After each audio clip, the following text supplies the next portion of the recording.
Hi everyone, welcome to sleepy classes. Guys, आज हम discuss करेंगे एमपीपीएससी रैपिड रिवीजन सीरीज में हिस्ट्री लेक्चर सेकंड, और इस सेशन में हम कवर करेंगे सोर्स ऑफ हिस्ट्री। तो चलिए सेशन को स्टार्ट करते हैं। अब देखिए, सोर्स ऑफ हिस्ट्री हमारे लिए इंपॉर्टेंट क्यों हो जाएगा। जो हम आगे सेशंस कवर करेंगे, जैसे स्टोन एज हो गया, इंडस वैली सिविलाइजेशन हो गया, और आर्यंस का आगमन, देन जैनिज्म, बुद्धिज्म और सो ऑन। उसके बाद ये सेशंस हमें तभी समझ में आएंगे जब हम सोर्स ऑफ हिस्ट्री समझेंगे। मतलब देखो, स्टोन एज में ऐसा हमें रिटर्न फॉर्म में तो कुछ भी इंफॉर्मेशन नहीं मिली। इंडस वैली सिविलाइजेशन में जो लैंग्वेज यूज हुई है उसको हम अभी तक क्रैक नहीं कर पाए हैं। जो मतलब हमें सील्स मिली हैं उस पर जो भी यहाँ पर लिखा हुआ है वो हम नहीं समझ पाए कि क्या लिखा हुआ है। ठीक है। अब वैसे इंडस वैली सिविलाइजेशन के बारे में हमें पता कब लगा था, 1921 में। और हमने उसके बाद देखा कि इंडिया और पाकिस्तान में लगभग 1500 के आसपास हमें साइट्स देखने को मिली।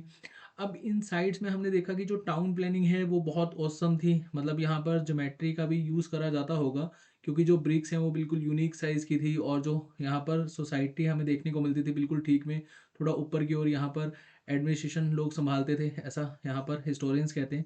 और इसको हम लोग बोलते थे सिटाडल। आसपास यहाँ पर घर थे, और ये घर भी बिल्कुल प्रॉपर यहाँ पर सीवरेज सिस्टम हमें देखने को मिलता था। मतलब टाउन प्लानिंग काफ़ी अच्छी थी यहाँ पर। और आर्टिफिशियल ज्वेलरी हमें देखने को मिलती थी। आयरन का कहीं पर प्रमाण नहीं मिला है, बाकी यहाँ पर जितने भी मेटल्स हैं हमें देखने को मिले हैं, जो भी कॉमन मेटल्स हैं।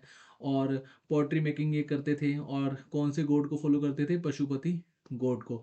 और साथ साथ यहाँ पर मदर गॉड की हमें मूर्ति मिली है।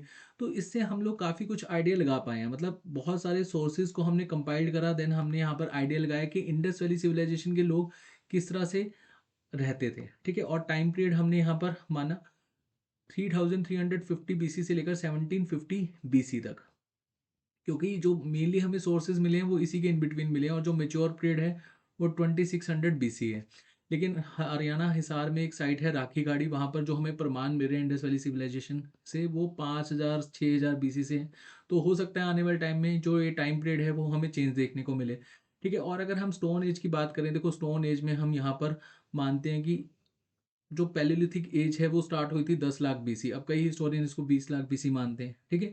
तो इसमें हमें कंफ्यूज नहीं होना है। और एक टाइम में जो इंसान यहाँ पर जानवर को कच्चा खा जाते थे, फिर धीरे धीरे फायर का आविष्कार हुआ, पकाकर खाना शुरू कर दिया, वेपन्स को शार्प करना शुरू कर दिया, पॉलिश करना शुरू कर दिया। फिर न्यूलिथिक एज में हमने देखा कि जो डिपेंडेंसी है वो एग्रीकल्चर पे हमें देखने को मिली है ना। और यहाँ पर डोमेस्टिकेशन करना स्टार्ट कर दिया, मतलब एनिमल्स को पालना शुरू कर दिया। तो ये सारी चीज़ें हमें कैसे पता लगी, जब हमने सोर्स ऑफ हिस्ट्री को कंपाइल्ड किया। वैसे जब भी हम हिस्ट्री पढ़ते हैं ना, तो हिस्ट्री को हम 3 पार्ट्स में डिवाइड कर लेते हैं, ancient history, medieval history and modern history. अब ये डिवीजन कैसे हुआ ये भी हम समझेंगे। तो सबसे पहले हम यहाँ पर ये समझेंगे टाइम स्केल, और इसी में हम लोगों को जो क्रोनोलॉजी टर्म्स हैं वो समझ में आ जाएंगी। और बीसी और एडी तो यूजली हम लोग देखते ही हैं, लेकिन आज की डेट में बीपी बहुत ज़्यादा यूज़ करी जाती है, या फिर सैर का यूज़ करी जाती है, इसको भी हम यहाँ पर समझेंगे। ठीक है। अब देखो, हमने यहाँ पर देखा कि जो बेस ईयर है वो 180 मान लिया। जो हिस्टोरियंस हैं उन्होंने जब हिस्ट्री का कंपाइलेशन करा तो उन्होंने 180 को बेस ईयर मान लिया। इसके बाद से जो हमें हिस्ट्री देखने को मिलती है वो इंक्रीजिंग ऑर्डर में है। मतलब आज की डेट में क्या चल रहा है, 2022 एडी। 2022 के बाद क्या आएगा, 2023, 2024, है ना, ऐसे हमें देखने को मिलेगा। और यहाँ अगर हम देखें कि जीसस क्राइस्ट के पहले भी तो यहाँ पर दुनिया एग्जिस्ट करती थी। तो यहाँ हिस्टोरियंस ने माना, अकॉर्डिंग टू कार्बन 14 एलिमेंट जो भी हमें यहाँ पर प्रमाण मिले इस डेटिंग के थ्रू, कई हिस्टोरियंस मानते हैं कि 10 लाख साल पहले इंसान यहाँ पर आए थे, कई हिस्टोरियंस मानते हैं कि 20 लाख साल पहले आए थे। तो इसमें क्लैश नहीं है, ये अकॉर्डिंग टू साइट्स हैं, और इन साइट्स के अकॉर्डिंगली हिस्टोरियंस ने अपना कंपाइलेशन किया हुआ है। चलो हम ऑन एन एवरेज यहाँ पर मान लेते हैं कि 10 लाख बीसी के आसपास से जो स्टोन एज है वो स्टार्ट हुई थी। ठीक है। उसके बाद ये डिक्रीजिंग ऑर्डर में हमें देखने को मिली, और ये खत्म कहाँ हुई, 1 बीसी पर। ठीक है। अब यहाँ पर 1 बीसी पर क्यों खत्म हुई ये भी हम समझेंगे, और ये 180 पर क्यों स्टार्ट हुई ये भी हमें समझना जरूरी है। ठीक है। देखो यहाँ पर अगर हम एक चीज़ समझें कि डिक्रीजिंग ऑर्डर में हमें देखने को मिल रहा है, मान लो कि मेरा जन्म 500 बीसी में हुआ, और मैं 80 साल का कब होऊंगा, 420 बीसी में, है ना। तो ये हमेशा क्या चल रहा है, डिक्रीजिंग ऑर्डर में चल रहा है। या ऐसे ईयर टू ईयर अगर हम देखें, या फिर सेंचुरी टू सेंचुरी देखें, तो फर्स्ट सेंचुरी कब हमें देखने को मिलती है, 100 to 1, second century 200 to 100, third century 300 to 200। ऐसे ही अगर हम एडी की बात करें, आज की डेट में कौन सी सेंचुरी चल रही है, 21वीं सेंचुरी। और इसमें हम लोगों को कंफ्यूज नहीं होना है। अच्छा, यहाँ पर हम जीरो का क्यों नहीं यूज़ करते हैं, जैसे हम मैथ में तो देखते हैं -∞ to 0 फिर इन्फिनिटी। लेकिन यहाँ पर आप एक चीज़ समझिए कि हमें 1 to 100 हमने एक सेंचुरी माना। अगर हम जीरो से कंसिडर करेंगे तो ये टोटल नंबर कितने हो जाएंगे, 101। तो यहाँ पर कन्फ्यूज़न हो जाएगा। तो हिस्टोरियंस ने यहाँ पर जीरो को यूज़ नहीं करा। मोस्टली आपको यही आंसर देखने को मिलेगा। वैसे बहुत सारे तर्क मतलब बहुत सारे आंसर आपको और भी देखने को मिलेंगे गूगल पर, लेकिन आप इसी को ही यहाँ पर मान के चलो कि जीरो को इसलिए यहाँ पर यूज़ नहीं करा हिस्टोरियंस ने। ठीक है, 1 बीसी पर जैसे ही खत्म हुआ उसके बाद 1 एडी से स्टार्ट हो जाता है। ठीक है जी। अच्छा, अब यहाँ पर मैं आपको बता रहा था बीपी, बिफोर प्रेजेंट। इसको थोड़ा सा अच्छे से समझ लेते हैं। देखो, जब भी आप देखते हो कि हमारे देश के प्रधानमंत्री जी फॉरेन विजिट के लिए जाते हैं, तो वो हमेशा बोलते हैं कि हमारे देश की जो सभ्यता है वो 5,000 साल पुरानी है ना? अब 5,000 साल पुरानी सभ्यता को हम किस तरह से कंसीडर करेंगे? 2000 साल तो हम मान लेंगे एडी के, वैसे 2022 है बट चलो अप्रोक्सीमेटली हमने 2000 मान लिए, और 3000 साल मान लेंगे हम बीसी के। अब यहाँ पर अगर हम इसको एक साथ लिखें तो कैसे लिखेंगे? 5,000 बीपी, बिफोर प्रेजेंट। ठीक है, मतलब 5,000 साल पुरानी हमारी सभ्यता है। ओके, तो इसमें आपको कंफ्यूज नहीं होना है। और कई जगह आपको जब सिरका देखने को मिलेगा, जैसे आपने देखा होगा अभी रिसेंटली एक गुप्ता काल का मंदिर हमारी आर्कोलॉजिकल डिपार्टमेंट की टीम ने खोज निकाला। उसके बाद उन्होंने यहाँ पर जो द हिंदू में आर्टिकल्स थे उसमें हमें देखने को मिला कि अप्रोक्सीमेटली 330 एडी के आसपास, और यहाँ डॉट सी लिखा हुआ था, मतलब सिरका हमें देखने को मिल रहा था। अब इसका क्या मतलब है? देखो, अब मान लो कि हमें कोई मंदिर मिला है, टेम्पल मिला है ना, और ये टेम्पल कितने साल पुराना है ये तो हमने निकाल लिया कार्बन 14 एलिमेंट से, लेकिन एग्जैक्टली डेट नहीं हमें पता लग पा रही है। अब यहाँ अगर टेम्पल के नीचे कोई इंस्क्रिप्शन की हुई है समुद्र गुप्त ने या फिर कुमार गुप्त ने या फिर चंद्रगुप्त सेकंड या चंद्रगुप्त फर्स्ट ने, तो हम यहाँ आइडिया लगा पाएंगे कि इस राजा के काल में ये टेम्पल बना होगा। लेकिन मान लो कोई इंस्क्रिप्शन नहीं हुई है, जस्ट ये लिखा हुआ है कि गुप्ता डायनेस्टी के समय में ये बना था, तो हम अप्रोक्सीमेटली फिगर लेंगे, है ना? तो अप्रोक्सीमेटली फिगर के लिए हम यूज करते हैं सी का, डॉट सी का या फिर सेरका का। ठीक है, जैसे हम मैथ में ऐसे अप्रोक्सीमेटली फिगर कंसीडर करते हैं ना, तो हम हिस्ट्री में डॉट सी से या फिर यहाँ पर सेल्सियस भी हो जाएगा, तो इसको आप सेरका ही मान लो। ठीक है, सेरका से हम कंसीडर करते हैं अप्रोक्सीमेटली फिगर। अच्छा, अब हमने बेस ईयर माना 1 एडी। जितनी भी हिस्ट्री की बुक्स होती हैं उसमें हम 1 एडी को ही बेस ईयर मानते हैं। लेकिन कुछ हिस्टोरियंस हैं जो हमारे इंडियन हिस्टोरियंस हैं और जो हमारा हिंदू कल्चर है वो मानते हैं कि जो ईयर स्टार्ट हुआ था, कुछ मानते हैं कि विक्रम संवत से स्टार्ट हुआ था, मतलब 58 बीसी से पहला साल स्टार्ट हुआ था। तो आप 2022 में 58 साल जोड़ लोगे तो आपको पता लग जाएगा कि एग्जैक्टली कितने साल हो चुके हैं।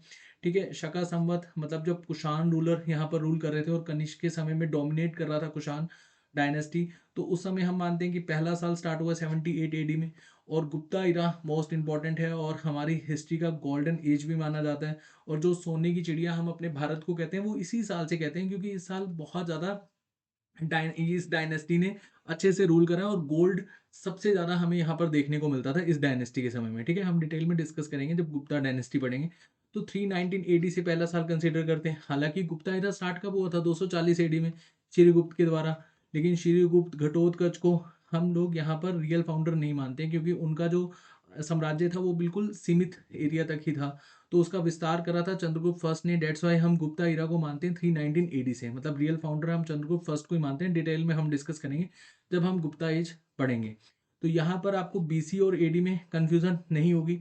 अच्छा, चलिए क्वेश्चन पूछता हूँ आपको, यहीं पर वीडियो को पॉज करके आपने आंसर देना है।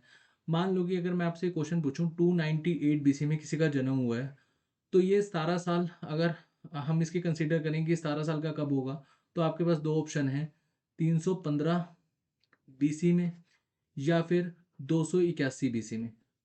बहुत ही सिंपल सा क्वेश्चन है और होपफुली आपको यहाँ पर समझ में आ गया होगा कि बीसी हमेशा डिक्रीजिंग ऑर्डर में चलता है। तो यहाँ पर आपका सही आंसर क्या हो जाएगा? 281 बीसी। ये एक तरह से आप ऐसे समझ लो कि थोड़े से कंफ्यूजिंग क्वेश्चन है, वैसे ऐसे क्वेश्चन नहीं पूछे जाते। ठीक है, बट आपको पता होना चाहिए। चलिए आगे चलते हैं। अब देखिए, सोर्स ऑफ इंडियन हिस्ट्री को अगर हम अच्छे से समझें तो दो सोर्स हम मेनली मानते हैं, इंडिजीनियस सोर्स और फॉरेन सोर्स। अब इंडिजीनियस सोर्स को हम फर्दर टू पार्ट्स में क्लासिफाइड कर लेते हैं।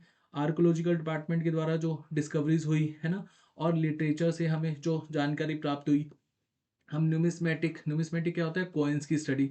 अब कॉइन्स की स्टडी से हमें काफ़ी कुछ जानने को मिला, जैसे ऐसे समझ लो कि 200 बीसी से लेकर 200 एडी के इन बिटवीन जो राजा महाराजा होते थे, उनकी क्रोनोलॉजी और वो कौन से गॉड को मानते हैं, एग्जैक्टली उनका जो टाइम पीरियड है वो जानने में हमें बहुत ईजी रहा।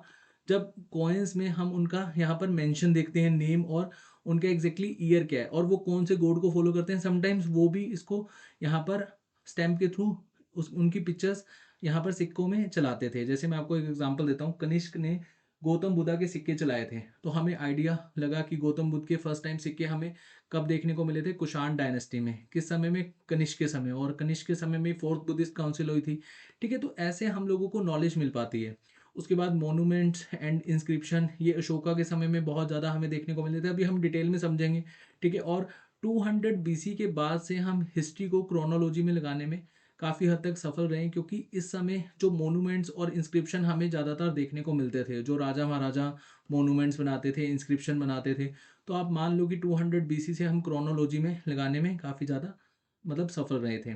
ठीक है, मौर्यन डायनेस्टी के बाद से या मौर्यन डायनेस्टी से। अब लिटरेचर वर्क अगर हम देखें तो ब्राह्मणिकल लिटरेचर को मेनली सोर्स माना जाता है। 1500 बीसी के आसपास से लिटरेचर वर्क स्टार्ट हो गया था, जब वैदिक एज स्टार्ट होता है।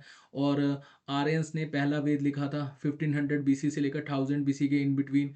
कौन सा वेद था? ऋग्वेद। और उसके बाद सेकंड वेद, थर्ड वेद, फोर्थ वेद, ये लिखे गए थे 1000 बीसी से लेकर 600 बीसी के इन बिटवीन, मतलब 4 वेदा हैं हमारे। तो आपको ये पता होना चाहिए कि पहला वेद कब लिखा, बाकी 3 वेद कब लिखे, अभी हम डिटेल में डिस्कस करेंगे, जस्ट हम आज आइडिया ले रहे हैं। उसके बाद जैनिज्म और बुद्धिज्म 600 बीसी के आसपास आए, जब रिजिडिटी बहुत ज़्यादा बढ़ जाती है सनातन धर्म में। तो हमें जैनिज्म और बुद्धिज्म देखने को मिले, है ना, 2 धर्म आए। और इन धर्म को लिखा गया था लोकल लैंग्वेज में, प्राकृत और पाली लैंग्वेज में। और साइंटिफिक वर्क के बिना तो खैर आर्कोलॉजिकल डिपार्टमेंट की जितनी भी डिस्कवरी है वो अधूरी है। अब हम लोगों को पता कैसे लग पाएगा कि ये इतने साल पुराना है? मान लो कि हमें एक सोने का मटका मिला, है ना, और ये सोने का मटका महाभारत के समय का है, हमने मान लिया, लेकिन हमें पता कैसे लगा? जब तक हम कार्बन 14 एलिमेंट से पता नहीं लगा पाएंगे कि कितने साल पुराना है। ठीक है, तो ये हमें एग्जैक्टली ईयर डिफाइन कर लेते हैं, और उसके बाद हम रिलेट कर पाते हैं कि इस ईयर कौन से रूलर रूल कर रहे थे। तो हमें यहाँ पर हिस्ट्री को कंपाइल करना ईजी हो जाता है। ठीक है, उसके बाद फॉरेन सोर्स की जो डिपेंडेंसी है जो हमें देखने को मिलती है। अब देखो, चाइनीज ट्रेवलर हमारे इंडिया में आए, जब बुद्धिज्म आया तो बुद्धिज्म को यहाँ पर जानने के लिए बहुत सारे चाइनीज ट्रेवलर आए। जैसे एक बहुत ही फेमस चाइनीज ट्रेवलर है हिंग सांग, उन्होंने एक बुक भी लिखी थी सी यू की। और ये हर्षवर्धना के समय में आए थे 600 एडी के आसपास। ठीक है, तो हम लोगों को ये जानकारी मिलती है, जब चाइनीज ट्रेवलर अपनी बुक्स लिखते हैं तो इंडिया में जो रूलर्स हैं उनके बारे में हम काफ़ी अच्छे से एक बैलेंस वे में जानकारी जान पाते हैं। मतलब ऐसे समझ लो, हर्षवर्धना के समय में एक उनके कोर्ट में पोइट होते थे बान भट्ट, जिन्होंने हर्षवर्धना की बायोग्राफी लिखी थी, हर्षचरित्रा। अब यूजली क्या होता था कि जो राजा महाराजा के कोर्ट पोइट होते थे, ये हमेशा से एक तरह से बायस्ड लिखते थे, मतलब पॉजिटिव पॉइंट ही लिखते थे राजा महाराजा के। ऑब्वियसली कोर्ट में रहते हैं तो राजा महाराजा के खिलाफ तो जा नहीं सकते हैं। अब हर्षवर्धना के बारे में जो हमें एक दो पॉइंट एक्स्ट्रा जानने को मिले हैं, वो कहाँ जानने को मिले हैं? सी यू की बुक में। हालांकि कुछ नेगेटिव पॉइंट नहीं थे, लेकिन कुछ एक्सट्रैक्ट हम यहाँ पर जान पाते हैं। तो सी यू की बुक जो हिंग सांग ने लिखी थी, उसमें हम यहाँ पर काफ़ी अच्छे से जान पाए हैं। मतलब दोनों को हमने कंसिडर करते हुए हर्षवर्धना के बारे में नॉलेज को ग्रैब कर लिया। उसके बाद मुस्लिम इन्वेडर्स, ये तो खैर बहुत बाद में आए थे, और इनकी जो बुक्स हैं इनमें हमें जानने को मिला। और इससे पहले तो वैसे जो हिस्ट्री है उसको हम कंपाइल अच्छे से कर पाए थे, बट मुस्लिम जो इन्वेडर्स थे इनसे भी हम लोगों को काफ़ी कुछ जानने को मिला। तो ये सोर्स हैं, अब इन सोर्स को वन बाय वन डिस्कस कर लेते हैं। सबसे पहले है आर्कोलॉजिकल सोर्स। अब देखो, आर्कोलॉजिकल सोर्स को हम किस तरह से जान पाते हैं? तो प्रॉपर डिगिंग होती है। ऐसा नहीं है कि हम यहाँ पर ऐसे कहें कि हमने एग्जैक्टली कुछ भी अगर जानना है तो हम मतलब खुदाई करना स्टार्ट कर दें। प्रॉपर यहाँ पर डिगिंग होगी लेयर टू लेयर। जैसे फर्स्ट लेयर को यहाँ पर पहले हटाया जाएगा और उसमें देखा जाएगा कि हमें कुछ यहाँ पर देखने को मिल रहा है, फिर सेकेंड लेयर, फिर थर्ड लेयर, फिर fourth layer. Proper systematically manner में यहाँ पर खुदाई की जाती है, और फिर एग्जामिन किया जाता है कि एग्जैक्टली यहाँ पर जो हम देख पा रहे हैं कि ये कितने साल पुराना है। एक ऐसे समझ लो कि यहाँ पर छोटे छोटे कण को उठाया जाता है, फिर इनको देखा जाता है, और फिर यहाँ पर डिगिंग होती है। तो मतलब लेयर टू लेयर ऐसे समझ लो। ठीक है, और यहाँ पर उसके बाद हम समझेंगे साइंटिफिक वर्क। देखो, ऐसे समझ लो कि यहाँ पर डिगिंग के दौरान कॉइन्स मिले, और इन कॉइन्स को यहाँ पर देखा जाएगा प्रॉपर कार्बन 14 एलिमेंट से कि कितने साल पुराना है। और ये हमें कैसे पता लगता है कि कितने साल पुराना है? एक कार्बन 14 एलिमेंट की जो हाफ साइकिल है वो लगभग 5800 साल की होती है। तो उसके अगर हम कंप्लीट साइकिल देख लें या फिर उसको आगे की ओर हम देखें तो हमें पता लग जाता है कि कितने साल पुराना है। ठीक है, रेडियो कार्बन जो डेटिंग होती है उससे हम काफ़ी कुछ जान पाते हैं। ठीक है, और इसके बारे में हमें कैसे पता लगा? विलियम एफ लीबी के एफर्ट से। ठीक है, वैसे ये नहीं पूछा जाता कि कौन से साइंटिस्ट ने हमें कार्बन 14 जो डेटिंग एलिमेंट है उसके बारे में बताया था, बट आपको यहाँ पर पता होना चाहिए कि इसका यूज़ कैसे किया जाता है। ठीक है, उसके बाद अगर हम देखें यहाँ पर आर्कोलॉजिकल सोर्स जैसे न्यूमिस्मेटिक और नुमिस्मेटिक में ये जो आप सिक्के देख रहे हो इतने सारे, और यहाँ पर राजा महाराजा अपने जो नेम है वो मेंशन करवा देते थे, ईयर मेंशन करवा देते थे, और हमें ये भी पता लग पाता था कि राजा के समय में जो इकोनॉमी थी वो किस तरह से डेवलप कर रही थी। अब आप एक बात यहाँ पर समझो कि एक राजा में गोल्ड के सिक्के चल रहे हैं तो राजा अमीर होगा, एक राजा के समय में कॉपर के सिक्के चल रहे हैं तो शायद इकोनॉमी वहाँ पर पुअर रही होगी। सिल्वर, गोल्ड और लेड के और टिन के हमें सिक्के देखने को मिले, तो उससे हम लोग आइडिया लगा पाते थे, और एग्जैक्टली उसमें जो फोटो वगैरह होती थी तो उससे हमें आइडिया लग पाता था कि राजा महाराजा कौन से गॉड को मानते हैं, और डेटिंग के थ्रू हम यहाँ पर जान पाते थे, मतलब जो ये अपना डेट मेंशन करवा पाते थे कि राजा महाराजा कितने साल तक इन्होंने रूल किया है। उसके बाद हमें यहाँ पर बहुत सारे जैसे ये प्लेट्स देखने को मिली हैं, कॉपर प्लेट्स, है ना? अब कॉपर प्लेट्स में क्या होता था कि जो प्रॉपर्टी से रिलेटेड हमें इन्फॉर्मेशन है वो जानने को मिली, कि प्रॉपर्टी से रिलेटेड जितनी भी इन्फॉर्मेशन है वो कॉपर प्लेट में ही होती थी, या फिर टैक्स से रिलेटेड। ऐसे समझ लो कि एक पर्सन है, इसको गाँव के गाँव दे दिए टैक्स के तौर पे कि आप ये 5 गाँव लीजिए और यहाँ से जो टैक्स आएगा वो आपने वसूलना है, ठीक है? अब ये इन्फॉर्मेशन हमें कैसे मिलती थी? कॉपर की प्लेट में, क्योंकि कॉपर की प्लेट में ना इन्फॉर्मेशन काफ़ी लंबे समय तक हम होल्ड कर पाते थे, क्योंकि उस समय पेपर तो नहीं था, तो हम लिखते कहाँ थे? पाम ट्री के जो लीव्स होते थे उन पर, और उनको सँभाल के रखना बहुत मुश्किल हो जाता था।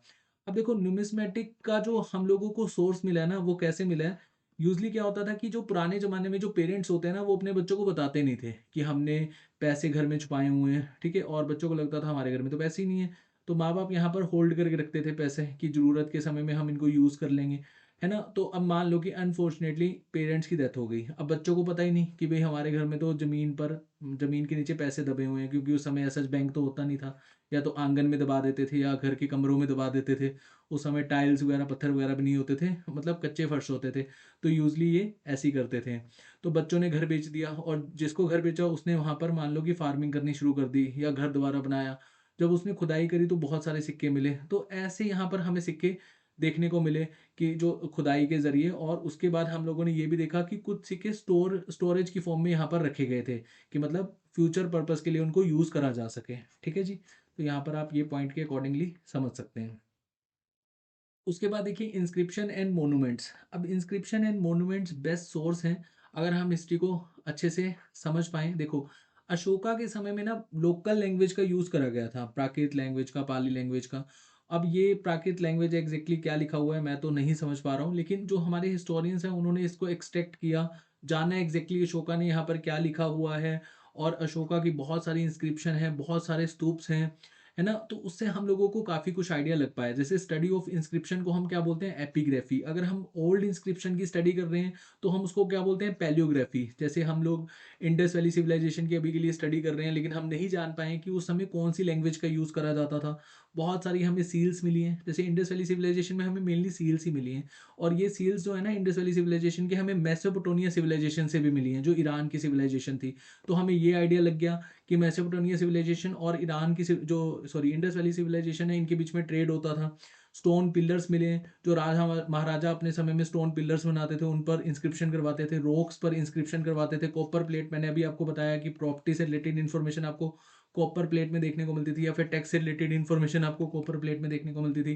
टेम्पल की जो वॉल होती थी उसमें महाभारत की स्टोरी यहाँ पर हमें देखने को मिलती थी, रामायणा की स्टोरी देखने को मिलती थी, या जिस भी भगवान के अवतार को मानते थे, जैसे विष्णु भगवान के जो अवतार थे उनको फॉलो करते थे, तो उनकी स्टोरी हमें देखने को मिलती थी।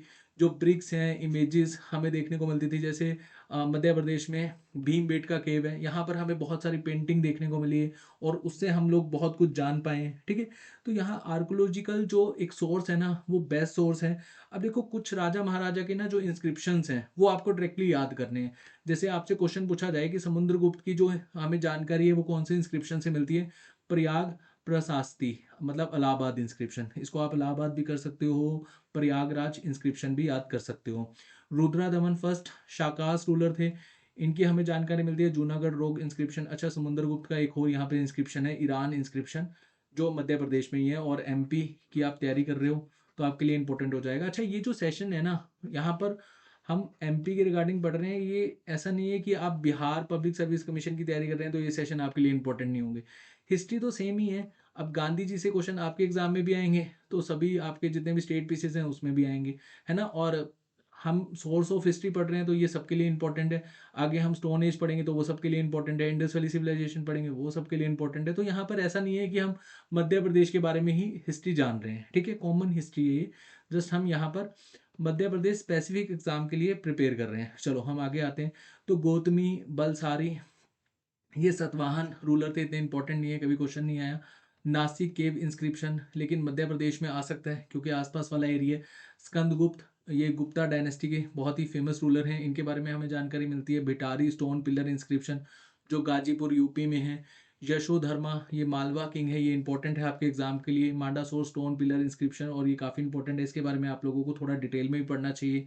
और उसके बाद पुलाकेशिन सेकंड, इन्होंने हर्षवर्धना को हराया था। ए होल स्टोन इंस्क्रिप्शन में इनके बारे में हमें जानकारी मिलती है। खारवेला कलिंग के जो रूलर थे। हाथी गुम्पा इंस्क्रिप्शन, इसमें हमें जानकारी मिलती है और काफ़ी इंपॉर्टेंट है ये। आगे हम डिस्कस करेंगे हर्षवर्धना के बारे में। हमें मधुबन इंस्क्रिप्शन, भांसकेरा इंस्क्रिप्शन जो हम डिस्कस कर रहे हैं घटना चक्कर सीरीज, उसमें मैंने आपको हर्षवर्धना के इंस्क्रिप्शन में काफ़ी डिटेल में बताया था क्वेश्चन। तो वो सीरीज़ को आप देखिएगा जरूर, वहाँ से आपको काफ़ी हेल्प होगी क्योंकि उसमें हम स्टेट पीसीएस के क्वेश्चन ही कवर कर रहे हैं। फिर भोज, जो प्रतिहार रूलर हुआ करते थे उनके बारे में हमें ग्वालियर प्रशास्ति या ग्वालियर इंस्क्रिप्शन में जानकारी देखने को मिली। फिर चंद्रगुप्त सेकंड जो गुप्ता के बहुत ही इंपॉर्टेंट रूलर है, विक्रमादित्य का टाइटल भी इन्होंने धारण किया था, इनके बारे में हमें मेहरौली आयरन पिलर इंस्क्रिप्शन में जानकारी देखने को मिली। उसके बाद हेल्यूडोरस, ये बेसनगर गरुड़ पिलर इंस्क्रिप्शन में हमें जानकारी देखने को मिली। अशोका मौर्यन डायनेस्टी की बहुत ही फेमस और बहुत ही इंपॉर्टेंट रूलर। और डोमेंदी इंस्क्रिप्शन, इनकी बहुत सारी इंस्क्रिप्शन है लेकिन मेनली यही पूछी जाती है तो मैंने यहाँ पर यही कंसिडर करी है। कुमार गुप्त के समय में अगर हम जानकारी लेना चाहते हैं तो हमें आज की डेट में कौन से इंस्क्रिप्शन में जानकारी मिलेगी, बिलसात स्टोन इंस्क्रिप्शन। ये कुछ इंपॉर्टेंट इंस्क्रिप्शन है, इनको आपने डायरेक्टली क्रैम करना है। और जितनी भी पीडीएफ्स हैं एमपी की जो हम सीरीज़ यहाँ पर चला रहे हैं वो मैं जल्दी से जल्दी टेलीग्राम पर शेयर कर दूंगा, ठीक है जी। चलिए आगे चलते हैं। अब देखिए लिटरेरी सोर्स क्या है। जैसे कि हम ब्राह्मणिकल लिटरेचर को एक बार कंसिडर कर लेते हैं।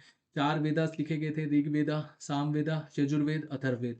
ऋग्वेदा कब लिखा गया था, 1500 बीसी से लेकर 1000 बीसी के इन बिटवीन। और यहाँ पर जो आर्यंस हैं हम वैसे डिटेल में पढ़ेंगे, मैं थोड़ा सा आपको बता देता हूँ। अफगानिस्तान, पाकिस्तान और जम्मू एंड कश्मीर वाला एरिया ही हम कंसिडर करते हैं। देखो एपीजे अब्दुल कलाम, ऐसे भी आप याद कर सकते हो।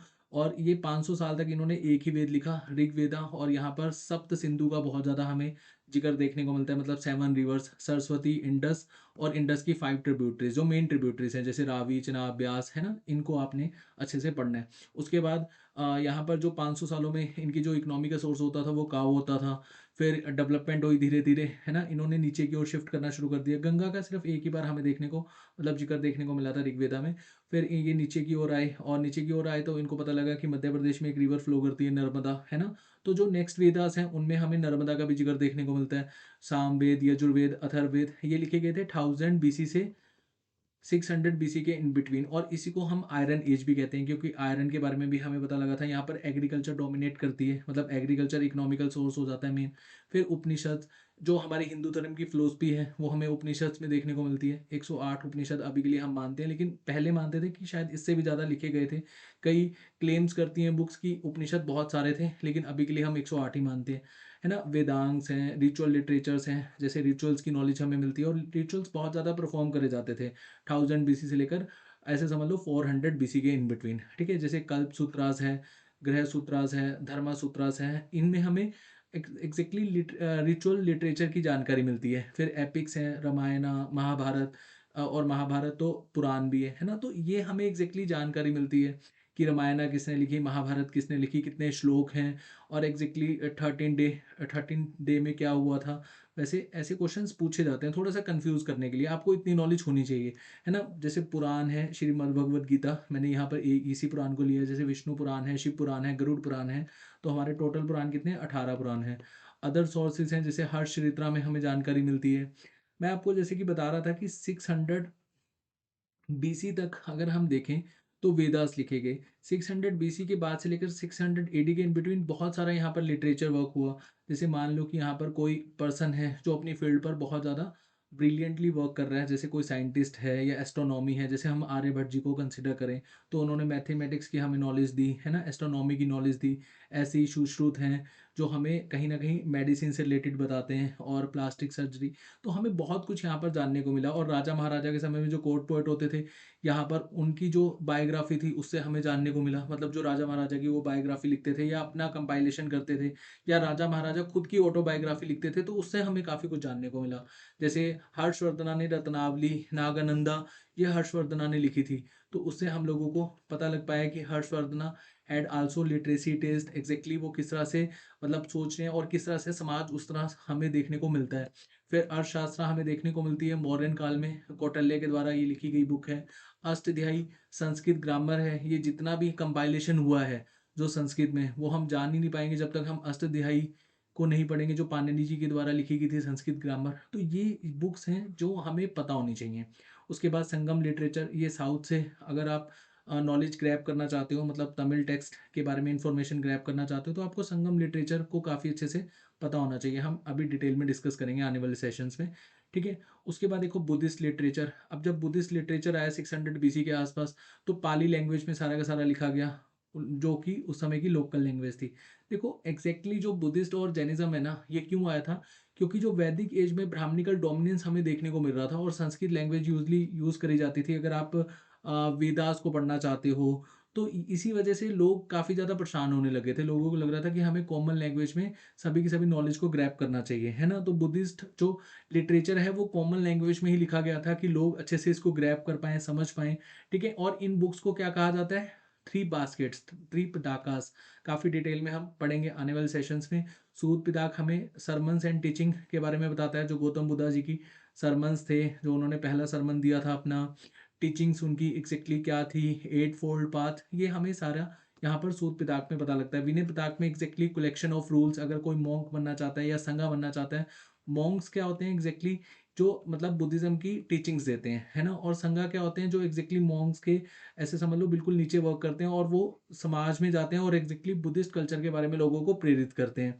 फिर अभिधामा पिताक ये फिलोसफी बताता है बुद्धिज्म की, जैसे हिंदुइज्म की फिलोसफी हमें कहाँ जानने को मिलती है? उपनिषद में। ऐसे ही अगर हम बुद्धिज्म की बात करें तो हमें फिलोसफी कहाँ जानने को मिलती है? अभिधम्मा पिताक में, ठीक है? उसके बाद जैनिज्म लिटरेचर, जो पहले लिटरेचर लिखा गया था पूर्वा लिटरेचर, इसको बहुत ऑथेंटिक सोर्स माना जाता है लेकिन अभी के लिए हमारे पास ये है नहीं, ऑलमोस्ट लोस्ट। और ये 14 मतलब 14 ही नंबर में लिखा हुआ है, ये याद रखना, ये क्वेश्चन पूछा जाता है कि पूर्वा लिटरेचर कितने मतलब उसमें लिखा हुआ है नंबर्स में, 40 नंबर्स में, और अभी के लिए खो चुका है। लेकिन आज की डेट में अगर हम जैनिज्म के बारे में जानना चाहते हैं तो हम कौन सी लिटरेचर की तरफ जाएंगे, कौन सा लिटरेचर पढ़ेंगे? अंगा लिटरेचर। और ये लेटर ऑन लिखा गया था। ये 12 अंगास में आपको देखने को मिलेगा और फिर फर्दर क्लासिफाइड इनको कर रखा है, मतलब डिवीजन कर रखे हैं 12 उपंगास में। देन जो हम अगर यहाँ पर मेजर टेक्स्ट देखें, टेक्स्ट देखें, 10 प्रकिरनास, मतलब 10 प्रकिरनास, होपफुली मैं यहाँ पर नाम सही ले रहा हूँ। 6 छेद सूत्रास, अगर आप रूल्स जानना चाहते हो जैनिज्म मॉन्क्स के तो आपको छेद सूत्रास पढ़ने पड़ेंगे, ठीक है? उसके बाद मूला सूत्रास, यहाँ पर जैनिज्म के सरमन्स हैं और टोटल हमारे जो जैनिज्म के गुरु हुए, तीर्थंकारास हुए, वो कितने थे? 24, ठीक है? चलो हम डिटेल में कवर करेंगे। और उसके बाद ये कुछ बुक्स हैं जो आपको डायरेक्टली यहाँ पर पढ़नी पड़ेंगी, जैसे विज्ञानेश्वर के द्वारा लिखी गई है मिताक्षरा।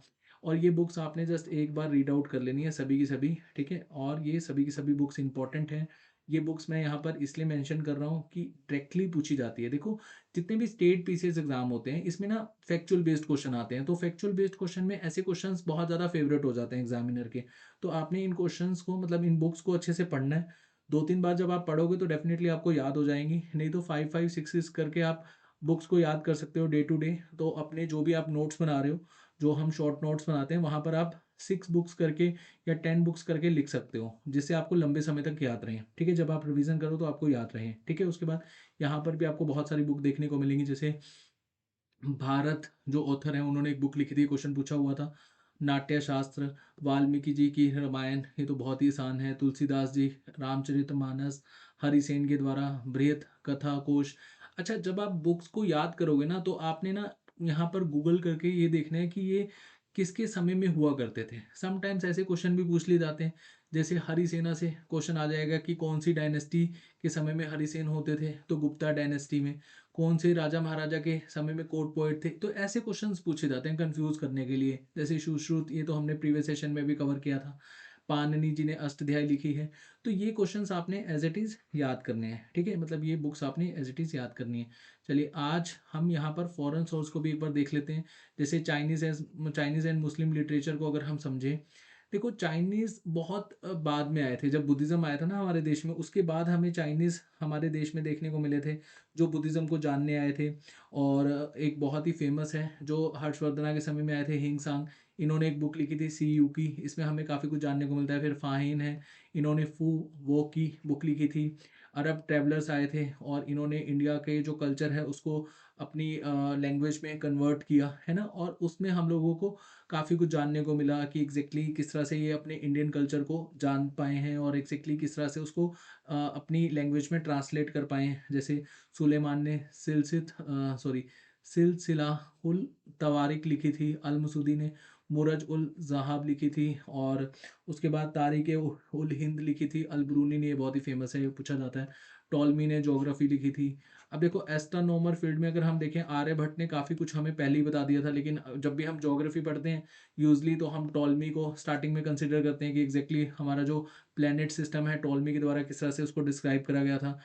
तो यहाँ पर साइंस एंड जो टेक है हमारा इंडिया का, उसको फॉरेन जो ऑथर्स हैं या फिर हम आज की डेट में जो बुक्स पढ़ते हैं उसमें ज़्यादातर उसको कंसीडर नहीं करा गया, लेकिन हमारा जो साइंस एंड टेक है वो काफ़ी पहले से ही डेवलप हो चुका था। फिर कोड ऑफ जैंतु लॉज, ये क्वेश्चन बहुत बार पूछा जाता है कि कौन सी बुक को कन्वर्ट करा गया था इंग्लिश में, मनुस्मृति को। और मनुस्मृति वन ऑफ द उपनिषद है जिसमें हमें लॉज एंड लीगल की नॉलेज मिलती है, और ये किसके द्वारा लिखा गया था, मनु के द्वारा, ठीक है। और इब्न बतूता जो मेडिवल हिस्ट्री में आएंगे, जोना खान के समय में उन्होंने रहीला बुक लिखी थी। तो ऐसे ही जो ट्रैवलर्स है ना, इनकी जो बुक्स है वो इंपॉर्टेंट हो जाती है। अब हम आगे जब चैप्टर्स पढ़ेंगे तो डेफिनेटली हम उनको अच्छे से कंसिडर करते हुए चलेंगे और अच्छे से हम जानेंगे। अच्छा चलिए, अब मैं आपको यहाँ पर बता दूँ, आपको जैसे कि पता ही होगा, हमने मध्य प्रदेश का जो पीएससी का एग्ज़ाम है, मतलब स्टेट सिविल सर्विस का एग्ज़ाम है, उसके लिए एक डेडिकेटेड कोर्स निकाला है, और ये कोर्स डेफिनेटली आपकी हेल्प करेगा आपका एग्ज़ाम क्लियर करवाने के लिए। देखिए होता क्या है, जब भी हमारे को कोई भी पेपर देखने को मिलता है, चाहे वो स्टेट पीसीएस का हो, चाहे वो यूपीएससी का हो, चाहे वो एसएससी का हो, रेलवे का हो, या फिर स्टेट लेवल के एग्ज़ाम्स हो। अब हम लोगों को ये तो पता ही होता है कि कौन कौन सी बुक्स हमें पढ़नी है, लेकिन अगर हम यहाँ पर प्रॉपर स्पेसिफिक होकर पढ़ेंगे, क्योंकि समय हमारे पास बहुत कम है और वैकेंसीज आपको पता है होती तो बहुत है, लेकिन जो एग्ज़ाम देते हैं वो भी तो बहुत ज़्यादा होते हैं। तो हमें यहाँ पर समय को वेस्ट नहीं करना है और हमें बिल्कुल ऑथेंटिक स्टफ़ की ओर जाना है। और ये जो आपका प्रीलिम्स क्रैश कोर्स है, इसको डिज़ाइन ही इस तरह से किया गया है कि आप अपना पेपर बहुत ही ईज़िली निकाल पाएँ और इतनी बेहतरीन अपॉर्चुनिटी को अपने हाथ से ना जाने दें, ठीक है? अब देखिए मध्य प्रदेश का जो पेपर है ना, वो काफ़ी अच्छे लेवल का होता है, तो आपको काफ़ी डिटेल में यहाँ पर समझना होगा। और जैसे हम यूट्यूब पर एक फ्री इनिशिएटिव चला रहे हैं, यहाँ पर भी आपको हेल्प होगी। घटना चक्कर आप यहाँ पर देखिए, वहाँ पर भी आपको काफ़ी कुछ जानने को मिलेगा कि किस तरह के क्वेश्चंस पूछे जाते हैं। और मैं हिस्ट्री में कोशिश करता हूँ कि ऐसे क्वेश्चंस ही करवाऊँ, जहाँ पर आप लोगों को सबसे ज़्यादा कन्फ्यूज़न हो और सबसे ज़्यादा जानने को मिले। लेकिन मैं फिर कहूँगा कि एक प्रॉपर डेडिकेटेड कोर्स आपको आपका एग्ज़ाम निकलवाने में बहुत हेल्प कर सकता है, और इस कोर्स को आप बाय कर सकते हो। 28 फरवरी तक अर्ली बर्ड ऑफ़र है, 4000 में आप बाय कर सकते हो। उसके बाद ये कोर्स आपको 5000 में लेना होगा, ठीक है? और 1000 का आपको नुकसान देखने को मिलेगा जैसे ही 28 फरवरी हो जाएगी, 1 मार्च के आसपास, जब आप इस कोर्स को बाय करोगे, ठीक है? तो देखिए स्टेट पीसीएस के लिए 4000 तो कुछ भी नहीं है, और आप अगर डेडिकेटेड वे में अगर तैयारी करो और इतनी अच्छे एग्ज़ाम को अगर आप क्लियर कर जाओ, तो आपका फ्यूचर बहुत ब्राइट हो सकता है, ठीक है? तो इस कोर्स को आप परचेज़ कर सकते हैं। तो आज के सेशन में इतना ही। नेक्स्ट सेशन में हम समझेंगे एग्जैक्टली स्टोन एज, और इस डायग्राम के थ्रू हम थोड़ा-सा आइडिया भी ले लेंगे कि कब-कब, कौन-कौन सा हम ईयर कंसीडर करते हैं, या कौन-कौन से टर्म्स को हम देखेंगे, जैसे जुरासिक है। तो ये थोड़ा-सा हम आइडिया ले लेंगे, वैसे ज्योग्राफी में आता है और हिस्ट्री को भी थोड़ा-सा इसमें रिलेट करते हुए चलेंगे। तो आज के सेशन में इतना ही। होपफुली आपको इस सेशन में जो हमने समझा वो समझ में आया होगा। नेक्स्ट सेशन में हम स्टोन एज कवर करेंगे। तो चलिए नेक्स्ट सेशन में मिलेंगे, तब तक के लिए अपना ध्यान रखिए। Bye bye, take care.